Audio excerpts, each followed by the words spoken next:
TJ Aparecida abre a discussão para um grave problema de saúde pública, a dependência química. Na capital paulista, Cracolândia era um espaço conhecido por abrigar muitos usuários de droga. Mas nos últimos tempos esse cenário mudou. Os dependentes químicos foram afastados. A repórter Rafaela Lourenço esteve lá e mostra pra gente agora o porquê dessa mudança.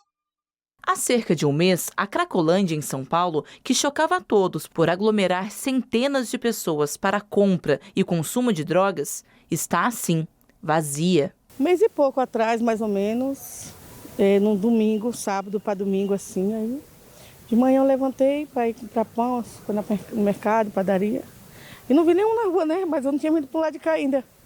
Aí eu falei para minha irmã lá, né, que ela mora lá, eu falei, nossa, Débora, a Cracolândia saiu. Ela falou, não acredito. Saiu, eu falei, saiu. Ela falou, eu escutei uns barulhos, uns gritaiados, porque eles atacavam, né, as polícias, né?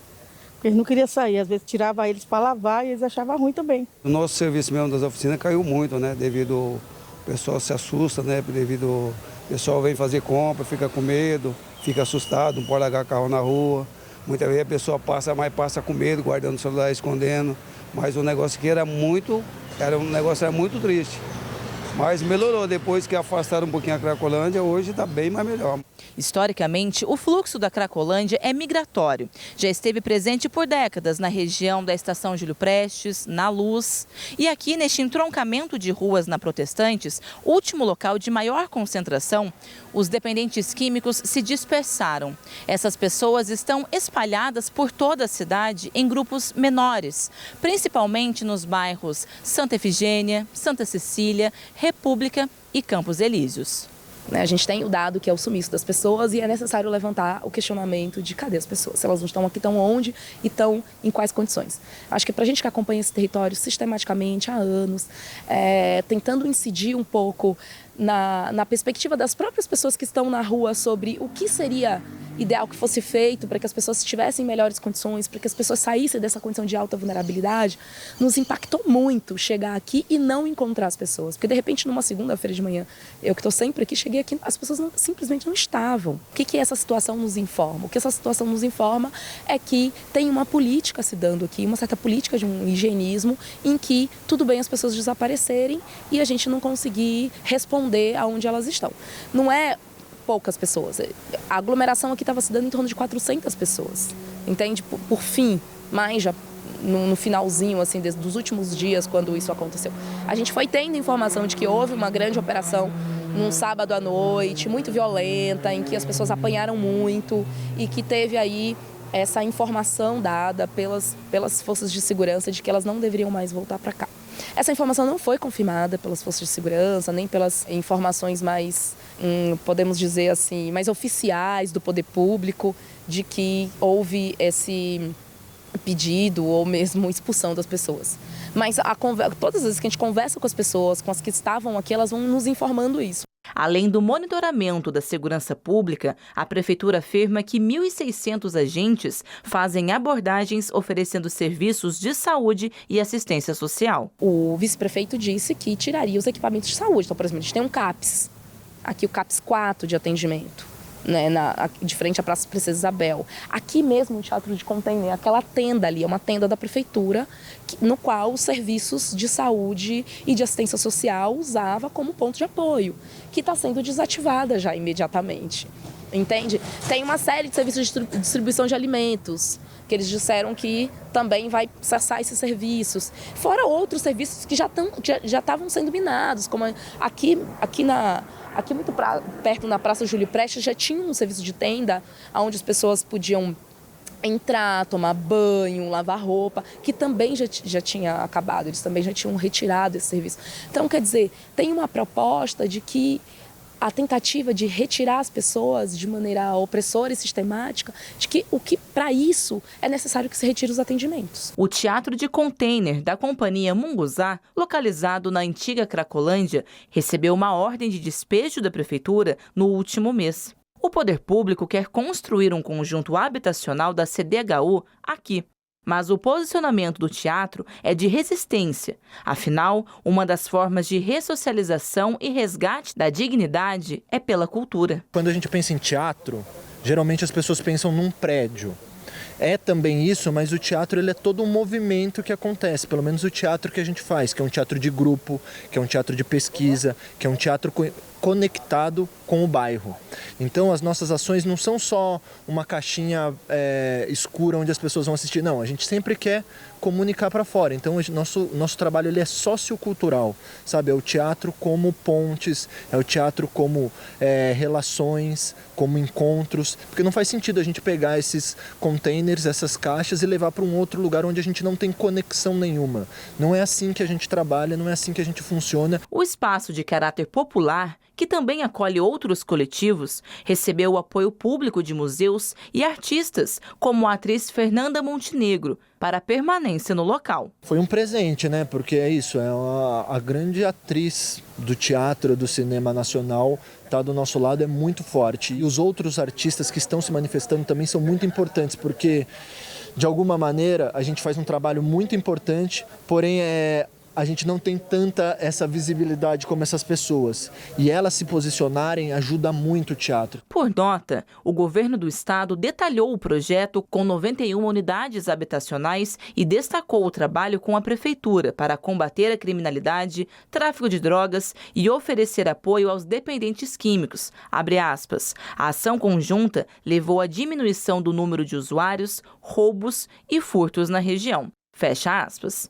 E a gente não é contra a moradia, a gente realmente acha que cultura e moradia tem que andar junto, porque é isso, as pessoas têm que ter lugar para morar, mas também tem que ter lugares para ter lazer, para ter cultura. E aqui nessa região, a especulação imobiliária é muito, muito forte. Então a gente observa muitos prédios abandonados, muitos terrenos sem uso público. Então não tem sentido tirar o teatro daqui. A gente pode habitar esse espaço. Então a nossa pauta também parte nisso. E a Prefeitura de São Paulo não quis gravar a entrevista, mas enviou um pronunciamento do prefeito Ricardo Nunes durante uma entrevista coletiva no dia 16 de junho, quando falou então sobre a situação desse teatro. O governo do estado, a secretária Marília Martum, ofereceu mais uma opção também para o teatro, né? Teve mais uma oferta. A gente vai voltar a conversar com eles, ver qual que eles vão escolher, se eles vão escolher aquele que a gente ofereceu ali da General Osório ou esse que o governo do estado está oferecendo, porque a gente precisa começar a demolição do prédio e precisamos começar as obras ali do local. Então tenho expectativa de que eles vão rapidamente aí, fazer com que a gente possa iniciar as obras e eles não atrapalhem esses avanços importantes. E durante essa mesma coletiva, o prefeito de São Paulo falou também sobre atendimento aos usuários de droga na capital paulista. Vamos ver. A gente continua com a equipe de saúde, com a equipe de assistência, fazendo abordagem, buscando e levando para os serviços de atendimento de saúde da nossa cidade. Nós tivemos vários encaminhamentos para os CAPs, para o Hub. Nós tivemos 65 pessoas encaminhadas para o Hub e para os CAPs no dia 12, ou seja, a gente continua com o nosso trabalho de assistência social e de agência de saúde, abordando essas pessoas, fazendo com que eles possam procurar o tratamento.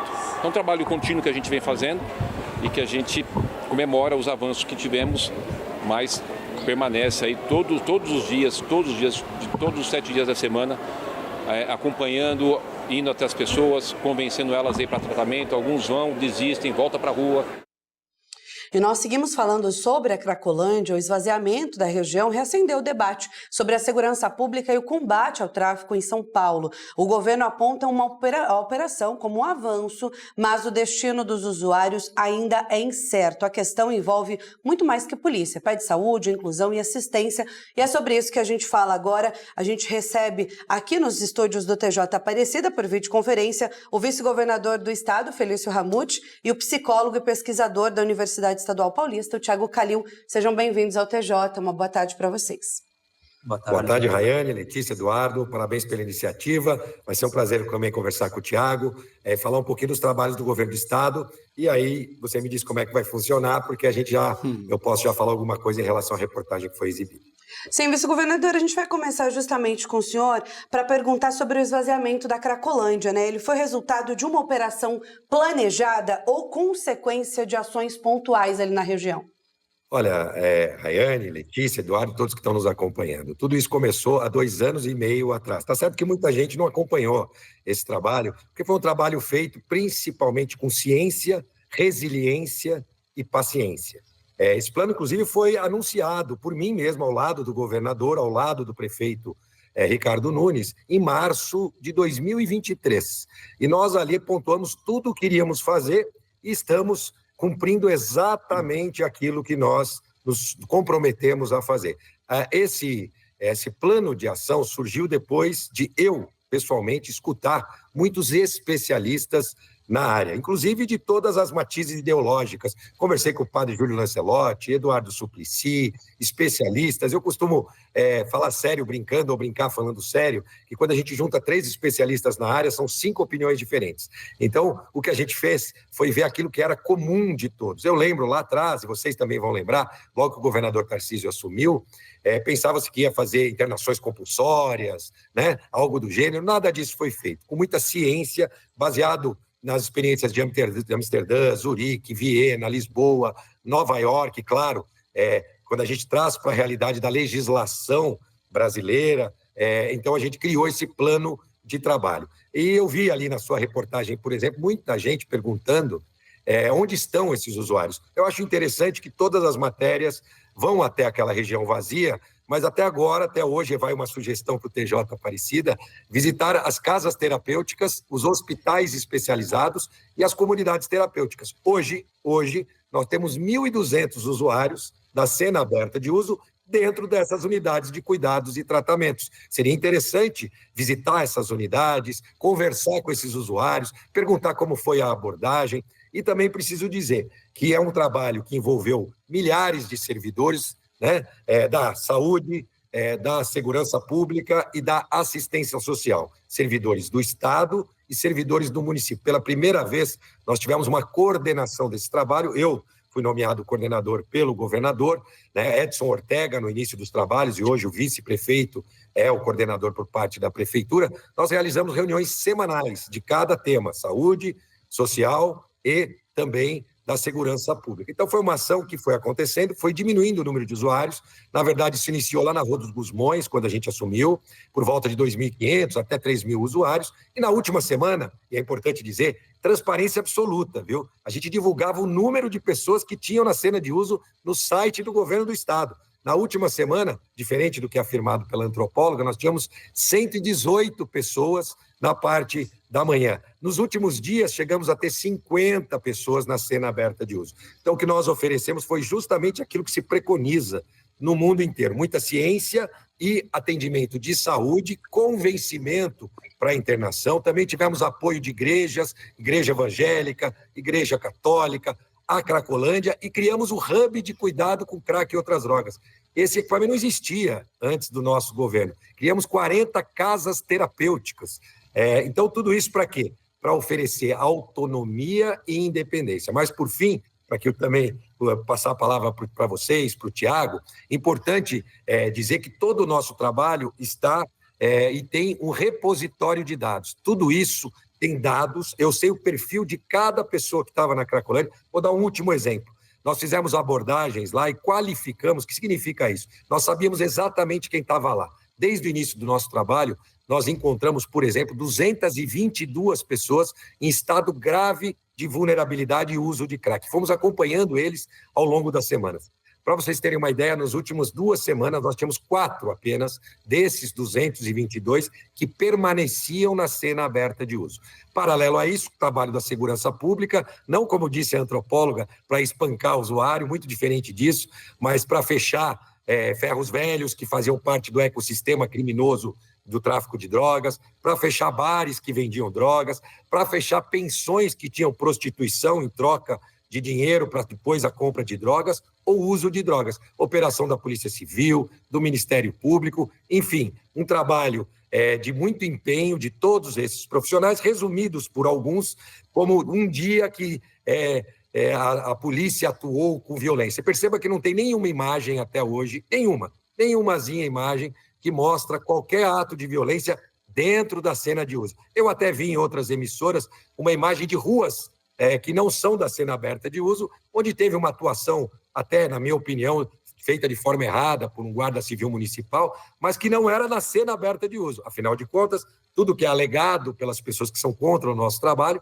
é que houve uma violência para espantar aquelas pessoas de lá. Então, não houve espalhamento, não existe. Eu gostaria também que quem afirma que existem outros grupos de pessoas 100, 200, 50, fazendo o comércio, a comercialização de drogas e o consumo no centro da cidade de São Paulo, também apresentasse para a gente imagem. Por quê? Porque o trabalho não acabou. A gente segue monitorando o centro com o trabalho da assistência social e da saúde. Aquele trabalho que a gente fazia localmente, a gente continua fazendo agora em mais ruas do centro. Agora, não podemos misturar morador em situação de rua com usuário de cena aberta de uso ou de Cracolândia. São duas populações bem diferentes. O morador em situação de rua se une para sua segurança, se une às vezes para fazer sua reciclagem. Já a cena aberta de uso tem um outro objetivo, que é a comercialização e o consumo de drogas. Eventualmente, claro, moradores em situação de rua têm um consumo grande de álcool e também pode ter algum consumo eventual de crack.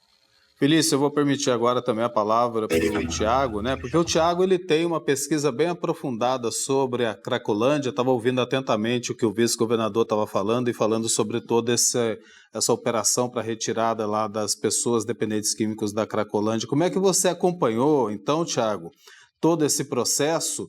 Quais são as observações que você tem a fazer? E falar um pouquinho dessa pesquisa sua. Qual foi o foco do seu trabalho? Boa tarde para você. Boa tarde, Eduardo, Letícia, Rayane, vice-governador. Obrigado pela oportunidade de a gente ter essa conversa juntos aqui. Bom, para começar, acho importante a gente dizer que essa questão da Cracolândia é muito mais antiga, né, que 2 anos e meio atrás. E, historicamente, a gente tem a intervenção do poder público, né, via segurança pública, ou de dispersar as cenas de uso, ou de conter as cenas de uso, né? E essa alternância aí ao longo dos últimos 20, 30 anos depende muito do interesse de cada conjuntura política, né? Então, então essa dispersão que ocorreu agora não é novidade, não foi a primeira vez que isso aconteceu. A gente teve em 2005, quando o Serra era prefeito, em 2012, com o Kassab também, a famosa operação chamada Dor e Sofrimento, né? E agora vai se reeditando a mesma estratégia que, ao meu ver, é contraproducente, porque se a gente vai tentar prestar atenção e cuidado para essas pessoas, não é expulsando as pessoas do lugar que elas estão. A gente tem que criar uma integração comunitária, né, para que a comunidade absorva essa dinâmica e o cuidado possa ser prestado em liberdade no território que as pessoas estão. Então, o que eu vejo é que agora, por exemplo, a grande concentração, a maior concentração não está mais no mesmo lugar, mas como foi mostrado na reportagem, as pessoas não desapareceram. As pessoas estão pelo centro de São Paulo e essa dispersão, às vezes, é problemática porque eu estive na rua nas últimas semanas e conversando com agentes da assistência, da saúde, e os próprios agentes da prefeitura dizem que estão tendo dificuldade de encontrar as pessoas que prestavam cuidado, porque com uma ação de dispersão se rompe vínculos, né, se perde contatos.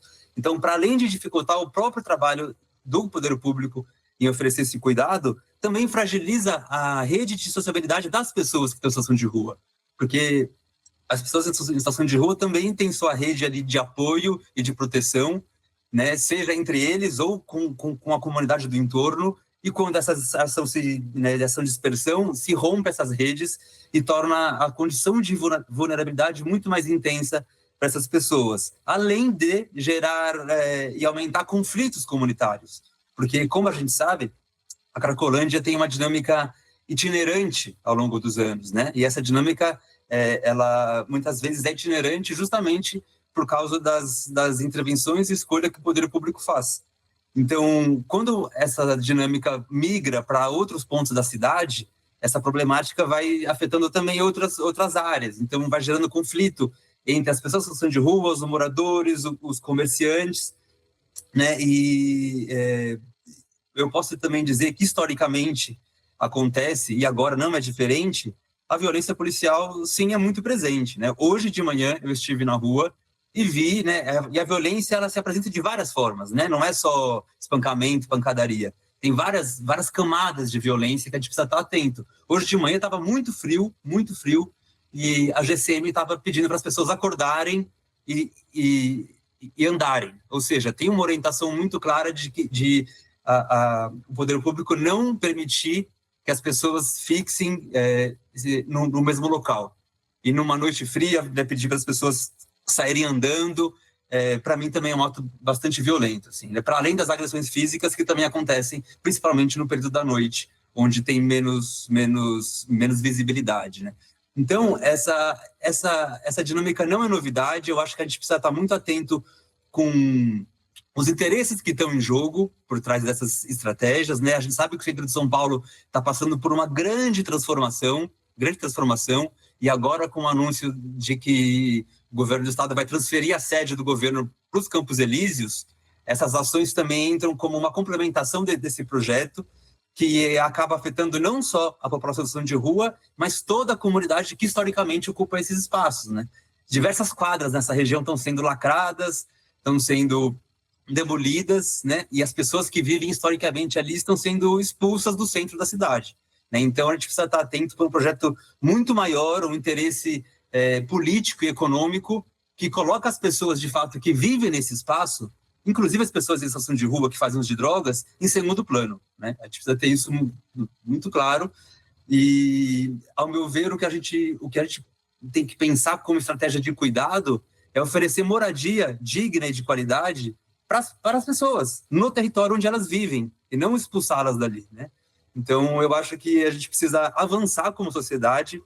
A cidade de São Paulo já teve experiências de oferecer moradia para as pessoas em situação de rua que fazem uso de drogas, né? Mas, ao meu ver, uma vaidade política, a cidade não aprende com a própria história e vai repetindo intervenções desastrosas ao longo dos anos. E como a gente sabe, a Cracolândia não acabou, ela só está se espalhando para outras partes da cidade e multiplicando os problemas e colocando as pessoas em condição de maior vulnerabilidade. Felício, Posso Thiago? fazer uma perguntinha para o Thiago? O Thiago afirmou que o que nós estamos fazendo hoje já foi feito em ocasiões anteriores. Então, ele deve ter dados, deve ter informações. Então, eu queria saber, Thiago, nos planos do Serra ou do Kassab, quantas pessoas foram internadas ao longo dessas atuações? Muitas foram internadas, inclusive na ação... Você sabe o número, Thiago? Muitas é 100, é 200, é 300, é 500, você sabe me dizer? Eu não tenho os números agora, mas ótimo, eu tenho... Então, para a gente fazer gestão, a gente tem que ter informação. Chega a ser até uma irresponsabilidade você afirmar algo sem os dados. Eu posso te dizer, aliás, posso te passar depois, você passa o seu WhatsApp, eu passo o estudo completo das pessoas que, inclusive, foram internadas ao longo de 2 anos e 3 meses. Então, querer qualificar o que nós estamos fazendo hoje com aquilo que já foi feito, sem conhecer os dados, chega até a ser uma irresponsabilidade, na minha opinião. Você está até expondo a sua figura, na minha opinião, correndo o risco de cair em falta de credibilidade. Então, eu vou te dizer, 25 mil pessoas passaram pelo hub de cuidado com crack e outras drogas ao longo de 2 anos e 6 meses. O que nós queremos oferecer às pessoas é autonomia e independência. Se você quiser visitar hoje onde eles estão sendo cuidados, vai ser um prazer, inclusive conhecer o hub, não sei se você conhece, o hub de cuidado com crack e outras drogas, que acolhe esses usuários que pegam então e começam a cumprir uma jornada de cuidados individualizada, baseada na história de cada um, com a saúde atuando e a assistência social. Tiago também falou de uma ação, por exemplo, de morador em situação de rua, que ele viu hoje, que a GCM colocou a pessoa para andar. Vamos separar. Nós estamos falando aqui da Cracolândia. E, eventualmente, ações que são feitas de forma indevidas por policiais, por guardas civis, têm que ser, sim, apuradas. Nesse caso específico, né, eu acho que até por conta do frio, o ideal mesmo era oferecer um abrigo para aquela pessoa, ainda que ela pudesse ter a opção de não fazê-lo. Mas é importante que toda pessoa que conteste ou queira comparar ações feitas pela nossa gestão com ações feitas anteriormente, tenha dados e tenha informação para entender o que está sendo feito de forma diferente. 40 casas terapêuticas foram criadas na nossa gestão, aqui ao longo de 2 anos e meio. Nós cuidamos até do tempo de internação, nós conseguimos, o Estado de São Paulo, por incrível que pareça, e é por isso que o resultado vai ser diferente, viu, Tiago? Já está sendo, e será diferente. Nós temos até o acompanhamento do tempo de internação das pessoas que estão em hospitais especializados. Lamentavelmente, o Estado de São Paulo não tinha um protocolo de cuidados. Aliás, podem até se espantar, não existia uma política estadual sobre drogas no estado mais rico da federação, ao longo de todos os anos da existência. Nós que regulamentamos uma política estadual sobre drogas. E também temos o privilégio de atuar, dividir hoje atendimento em redução de danos e internação é algo antigo. O que a gente tem feito é atuar também na redução de danos, com o Implanon para aquelas mulheres grávidas que faziam a atuação na cena aberta de uso, também com os exames de doenças sexualmente transmitíveis. Pela primeira vez, nós sabemos quem estava ali na cena de uso e, mais do que isso, nós sabemos o perfil, quantos por cento tem doenças sexualmente transmissíveis, quantos por cento recebem algum tipo de auxílio federal, estadual, municipal. Um trabalho feito com muito cuidado e posso dizer sem medo de errar, porque eu tenho os dados. Muito diferente do que foi feito até agora. Isso não significa que daqui a 6 meses, 1 ano, a situação vai estar como está hoje. Nem quero afirmar isso, que aliás foi um erro das gestões passadas, em decretarem o fim da Cracolândia por uma questão midiática. Ninguém conseguiu tirar de nenhum gestor público essa palavra, nenhum órgão da imprensa. A imprensa fala em fim da Cracolândia, eu não falo. Até porque nós temos 1.500 em tratamento, eles podem amanhã sair dos tratamentos. É realmente uma situação difícil da gente acabar com essa questão da Cracolândia em tão pouco tempo. Acho que ele não está nos ouvindo. Apresentando dados para contestar o trabalho que está sendo feito. Bom, sobre os números desse governador, né, eu trabalho com pessoas, né? E quando a gente está falando de pessoas, a gente está falando dos desejos, dos sentimentos, das frustrações, das alegrias, das potências, que são muito maiores que números. E o que a minha experiência de trabalhar nesse território diz é que é necessário a gente ter diversas formas, um leque muito plural de formas de prestar cuidado e atenção às pessoas. Porque, pela experiência, e você deve saber disso, muitas pessoas passam pela internação por 2, por 3, por 4. Já conheci pessoas que já passaram mais de 20 internações. Será que o que essa pessoa precisa é mais uma internação? Né? Então, eu tô colocando aqui que a gente precisa ampliar o nosso olhar para conseguir entender, escutar as pessoas, entender o que elas necessitam, porque cada pessoa tem o seu limite, tem o seu momento, tem a sua possibilidade em cada momento. E nem é sempre, a internação não é mágica. Não é mágica. Então, o que eu estou dizendo é que a gente precisa ter um leque mais plural, inclusive dispositivos que prestem cuidado, que acolham as pessoas no próprio território onde elas construíram seus laços de solidariedade ali, né? E pensar programas a longo prazo, que durem 20, 25 anos, 30 anos, né? O receio que eu tenho, quando eu digo em relação às gestões anteriores, é que, e você deve concordar comigo, que há sim um teor de repetição nessas estratégias. Não é a primeira vez que a gente chega na rua e vê que o fluxo sumiu. Eu não acho que o fluxo tem que sumir. Eu acho que a gente tem que pensar a forma que a gente presta esse cuidado ali, para as pessoas, elas estão ali, entendeu? Então eu acho que a gente tem que olhar para as pessoas e não para os números, e poder pensar projetos de cuidado em liberdade, no território onde as pessoas estão, e que seja plural, que possa abarcar toda a diversidade humana, que, né, as pessoas que estão ali são humanos, como eu, como você, e para uma funciona uma estratégia, para outra não funciona. Então a gente tem que ter um olhar um pouco mais amplo para conseguir dar conta desse problema que se arrasta há 30 anos em São Paulo, e eu tenho receio que, se a Cracolândia não está mais onde ela estava há um mês atrás, ela vai estar em outro espaço, porque o modo que a gente se aproxima desse fenômeno é sim muito duro, é violento, sim, e a gente tem que conseguir ter um pouco mais de cuidado quando a gente se presta a oferecer dignidade para as pessoas. E dignidade é poder escutar, reconhecer os desejos, as possibilidades e escuta dessas pessoas. Às vezes esse cuidado é prestado de cima para baixo, sem escutar as pessoas. O que elas precisam? Você acha que aquele grupo de pessoas queriam sair dali? Queriam sumir dali, do território que elas estão vinculadas há muitos anos? Não sei, acho que a gente precisa ter mais cuidado quando a gente pensa esses projetos de cuidado. Tiago Felício, eu quero agradecer, daria para a gente estender aqui o debate, porque ele merece essa atenção toda especial, a gente quis abrir essa discussão inicialmente. É logicamente que a gente que vai retomar esse assunto, né? Porque é um assunto que se trata de uma questão social. E nós aqui do jornalismo da Rede Aparecida de Comunicação nos preocupamos muito quando se trata de igualdade social, principalmente, né? E desse cuidado que a gente tem que ter com o outro. Mas, infelizmente, nosso tempo aqui estourou. A gente vai abrir essa discussão e vocês serão convidados novamente a participar, viu? Muito obrigado pela presença, Felício e Tiago. Sejam sempre bem-vindos aqui à TV Aparecida, viu?